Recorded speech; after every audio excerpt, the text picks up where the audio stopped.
and welcome to the channel for new battle report. This is game number 5 of Erkenok International, so we are reaching the closing stage. But before, you see I changed a little bit the display page, the starting page of my presentation. I hope you like it. So basically I run a poll on my French speaking channel, which I'm going to translate quickly for you, for non-French speaking viewers.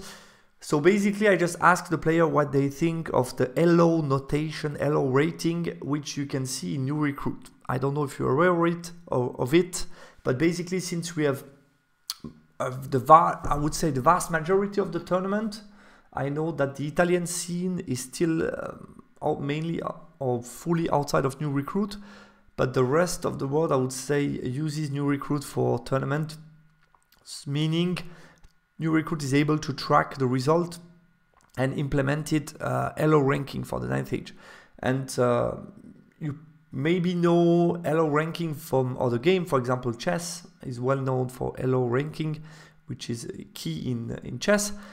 And yeah, I wanted just to ask the community or my viewers what they think of the LO ranking, and the vast majority of the people ask. It's only 50 people more or less that took part at this point of time, because I just released it yesterday, but looking like most of the people like or think the LO ranking is makes sense to just have a feeling of how the player ranks individually speaking in the 9th age. Obviously it's not, I think, not accurate for everybody, because if you don't play many games, then obviously it's harder to climb the ranking, and you might be at a lower LO rate than your real level is. I would say that could be one of the bias, but for the rest, I think it's still quite funny and gives motivation to improve from each game. So I decided to include it in my new display, and I think it's also more visual the way I made it. I also included the flag. I think it's maybe slightly better. Let me know what you think in the comment if you want to. So we were paired for this 5th game against a team, I think, from Belarus, and I was paired against Nicitapalladib, who was playing Vermin.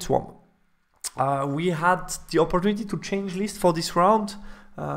Thanks to our opponent, we agreed that we could change list, so we both team did change some list, and it was for me the occasion to switch for Ogre, as you saw in the previous battle reports. I made the switch, not feeling so comfortable with Infernal Dwarfs anymore, and yeah, having fun playing Ogre again after quite a big break with Ogre on tournament scene for 2 years. So really happy to be back with my original army. It's the first army I played in this game. So my list is the following. I kept similar concept that you saw in previous battle report, but I think what's worth mentioning is the double Tusker, which is something I tried, I think, on the last battle report already. So yeah, made some adjustment, wanted to try out pyromancy, stuff like that. Still keep 5 scoring units, which is a good number. So that's the list basically. My opponent was playing, I would say, quite classic type of Vermin Swarm, which is basically 2 very strong block of 50 Legionnaires with Scorchist Alchemist and character within Assassin, the Legate with Swarm Master, and a very good magic on range damage, also giving some buffs. So I think that's quite typical for Vermin Swarm at the moment. Then he didn't play the ambush style, he went for a smaller unit of Legionnaires to finish the core. Then he has a unit of Brute to add some close combat, and also Stygian Earthbreaker and Dreadmill Chariot to add some zoning pieces on the flanks. And then some more range damage. He has double cannon and also 2x3 experimental weapon team with canister launcher to add some more range damage. So yeah, you have a mix between solid block, some flanking threats, and also a good range damage. We were playing Spoil of War on the bottleneck for this round, and secondary objective wise I had Slay the Beast, which was to kill the brutes or his mage. And he had having more scoring unit in the center than my scoring unit, and below you have the spell selection for both player. Matchup analysis, yeah, shooty Vermin Swarm list with solid blocks. Primary board control mean nothing. We play Spoil of War for me, find the right setup to win it in close combat. Definitely the way. And for him, the only way he could win it would be me engaging in a way that I would bounce, and then he could counter me and win some combats and win on the spoil. Secondary, so more reactive, and for me, more proactive. Secondary, not easy because he can play his brute defensively, but still a chance to do it. For him, very hard to achieve, I think, because I will be in control of the center. Pass to victory. Find a way to kill a scoring unit in close combat, obviously. Set up some good attacking position, and for him, the range damage, obviously. No need to start, I felt, get the good position, the good side. The big center might be better for me. I can easily minimize most of his range damage turn 1, so, and finishing on spoiler 4 might be good because it's a turn. Remember that you can engage and the opponent then doesn't play after you, so you cannot countercharge. So that could be a good way to win some big points at the end, and potentially the primary as well. Bottleneck, yeah, I felt big center might be better, and estimation of this matchup for me was positive. Deployment wise, my opponent won the roll for side and he elected to be the attacker, so I gave him the big flanks and I took the big center. He dropped everything for first turn, as you can see here. Yeah, he went for a very logical deployment with his strong right. You see his close combat power is here stuck on the right, taking advantage of this impossible for me to not being able to put so many strong units facing him. Also the lake can be useful for him to take position behind and avoid me getting sometimes some additional combat result. And then here you see just the Dreadmill to be a bit annoying. This unit can at any point flee, and remember you don't get spoiler 4 if you flee off the board. So that's a bit the game plan, and then artillery in the back, safe.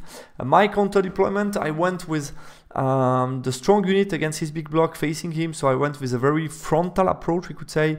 Tribesman Tusker here facing his big block, some chaff in place, the Yetis going around with the Bruisers can also be helpful to get rid of the Stygian, who has a 2-up armor save. And then Tusker Cav can go left or right, as you can see they are vanguarding toward the left. Merc are here a bit more to the left, and Frost Mammoth in the back. That's after Vanguard, so I was able to minimize his Gravecold turn 1, and all his canister shooting will not be relevant on big unit turn 1. His turn 1, so where he moves a bit forward, move a bit to the side with his flanking unit. Magic Phase, he got Ward Save on the Brute, I Dispel Hereditary and Cannon, and obviously no range for Gravecold. And then Cannon hit on the Frost Mammoth on 5-up. Straight to 5-up, boom, boom, boom, boom, 5 wounds total. So yeah, the Frosty is already close to death. My turn number 1, I push hard on the left because I can find position where he won't be able to escape my line of sight, meaning I'm going to get a charge turn 2. So that's really nice for me. I don't fear the charge of those guys against Great Weapon Tusker. Here definitely my plan to push here to take advantage of this left flank here that is a bit weak. This unit will be dead soon. And then here establish a zone where he won't be able to move much. So block him on the right and push in the left to apply pressure and get position.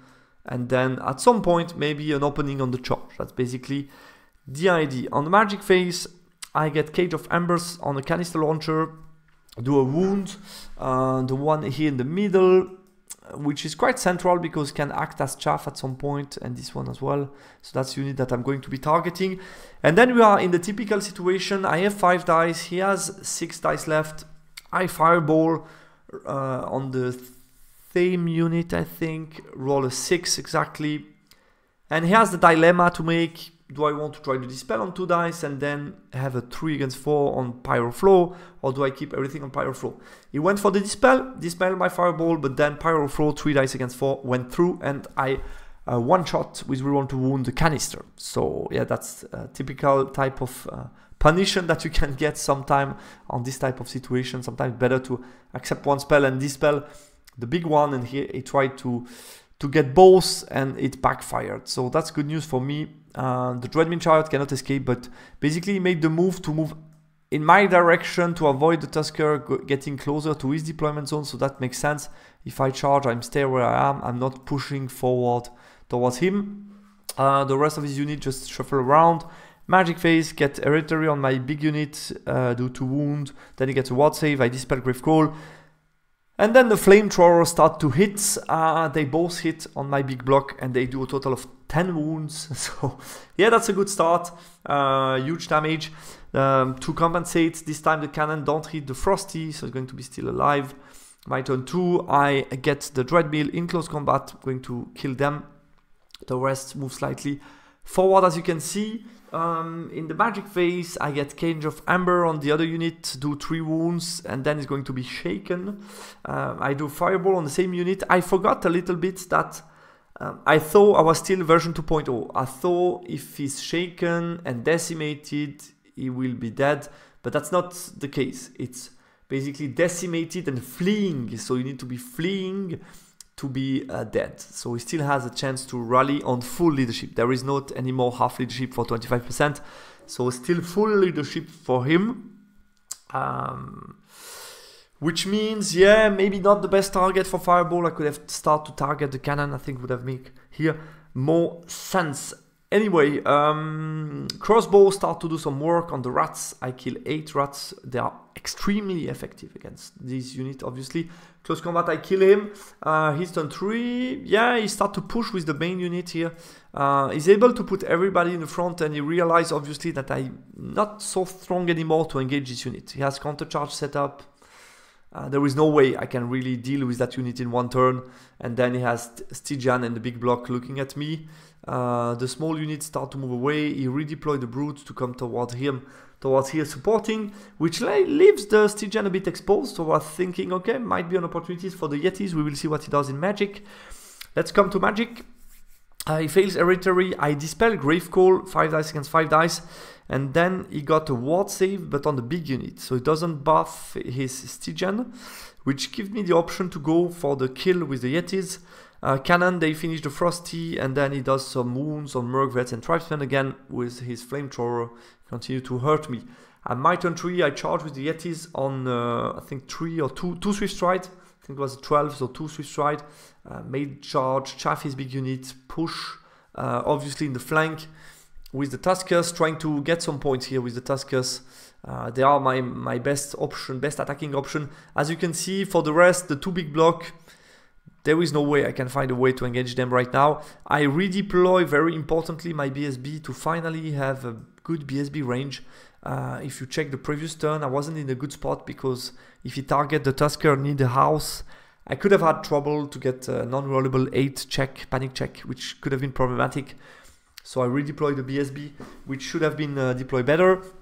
Magic phase, yeah, I gave him an option to make. Basically, it's either hereditary on the Yetis, or I make a Cage of Amber and kill the little canister, which won't be able to chaff me next turn, which means the Tusker could be a problem. So I went for that. He dispel hereditary, I get Cage, and I kill the little canister. Then we go close combat. We both roll a bit higher than average. I made 4 wounds, he made 6 wounds. I have a charge, I'm losing by 1, it's a 7 unrollable, which I make.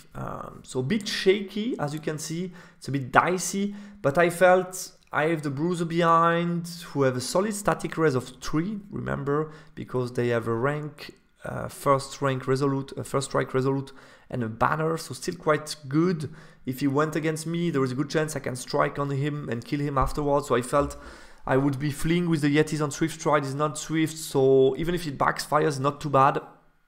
Also, I forgot to mention, but in case it would go bad in the combat with the Stygian, I also place the BSB here within 12 to get 8 rollable on the terror check here, because this unit could be free. So I also thought about that, but yeah, it's a bit dicey combat, but I survive, I'm still here, and I'm going to be striking first next round with 3 Yetis, meaning I have a good chance of killing him, and then my Yetis would be free on my turn, which is very nice. Yeah, his turn 4, I turn around with the Brute, try to correct the positioning, but it won't be able to stop my Yetis from charging the cannon if I'm able to kill his Stygian, which is good news. The rest just move slightly back. Magic phase, gets Gravecall on my Tusker, and here I forgot that hereditary can target combat. I think here it's a wrong decision for me to dispel the Gravecall on the Tusker, and he got it through my dice, 4 dice against 6. Managed to do 1 wound to the Tusker, so it's not too bad. I think here I should have accepted it, the Gravecall, and dispel anything in the combat from the Yetis, because it's quite important. It's going to get hereditary on the Yetis, managed to do 4 wounds, so I have only 2 Yetis left, still should be enough.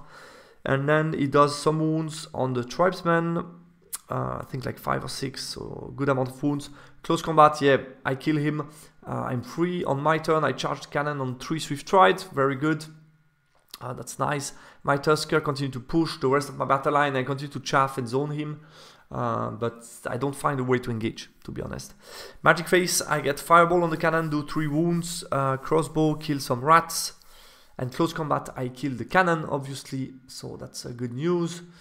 His turn, yeah, he shuffles around, prepare for the end game. Magic Phase, Hereditary on the Yetis, I dispel, Gravecold, kill the Yetis. Yeah, very strong that you can cast Gravecold behind you. Pooh, Gravecold. Dead Yetis, unfortunately, I had 5 wounds left. He do all 5 wounds.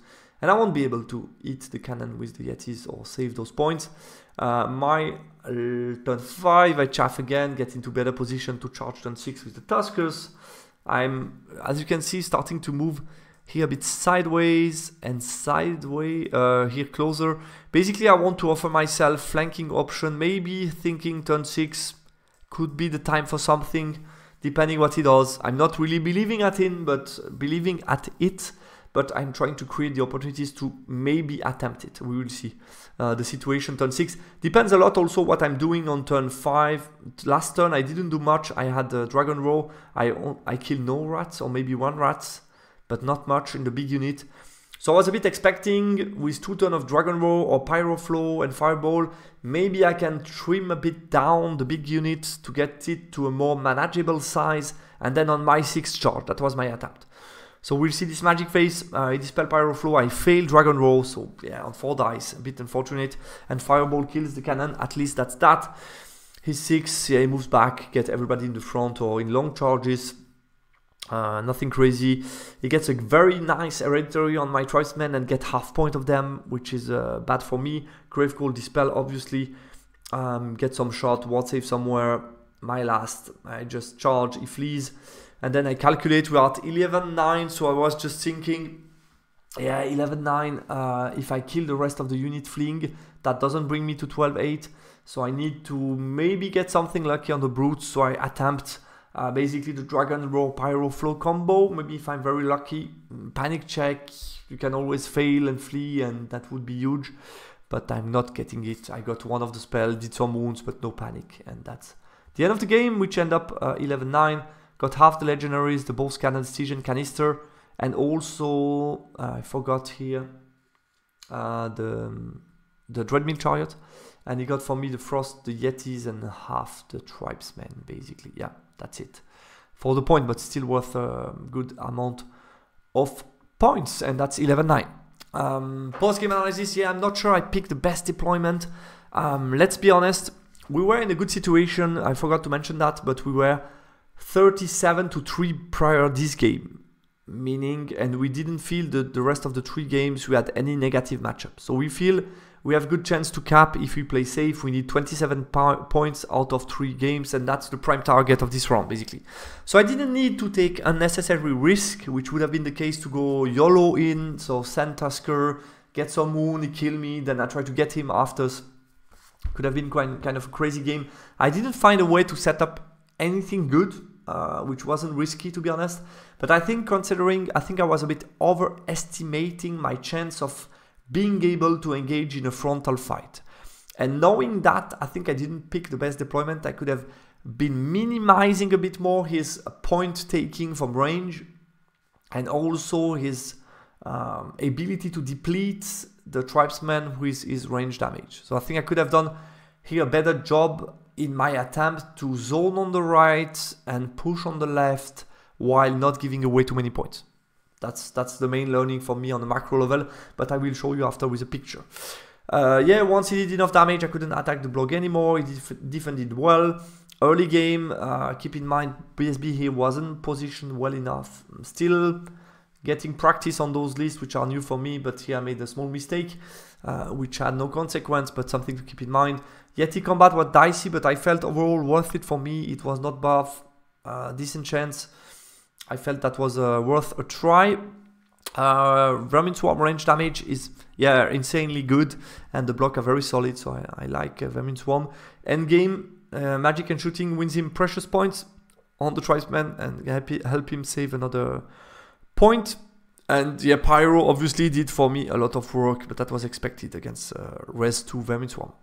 Regarding deployment, I think what I could have done better would have been to put the 2 blocks here far away from the flamethrower, pushing here in this zone, getting the Frost Mammoth out of the 48. And as you can see with the cannon here, line of sight between the hill and Impassable, there is a zone here where the Frosty can push and play.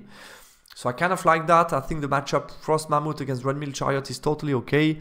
And then we keep the Tusker Pred Weapon, Stalker Standard in the ruin, and the Tusker Cavalry Great Weapon here on the right, which are a very good match against the Brute and the blocks. So full Tusker here on the right to block him, get the Yetis to the side, and the 2 blocks pushing and a bit outside of his flamethrower. So I think that would have been way better for me. So yeah, good learnings as always. As always, it's worth it to analyze your game and try to think what you could have done better, even if you win the game. Guys, that's all for this battle report. That's end of the group stage, or the first stage of the Erken Orcs. So remember, we had 35 teams, which is crazy. Top 8 is going to qualify for the knockout stage. We'll see. We are, I think, in a good chance of qualifying. We are close to the cap after 4 games. We just need a couple of points more on the last one, and then see what happened on the other table. But we should be able to do it. Looking forward to the knockout if you can make it. And yeah, talk to you soon on the channel. Take care. Goodbye.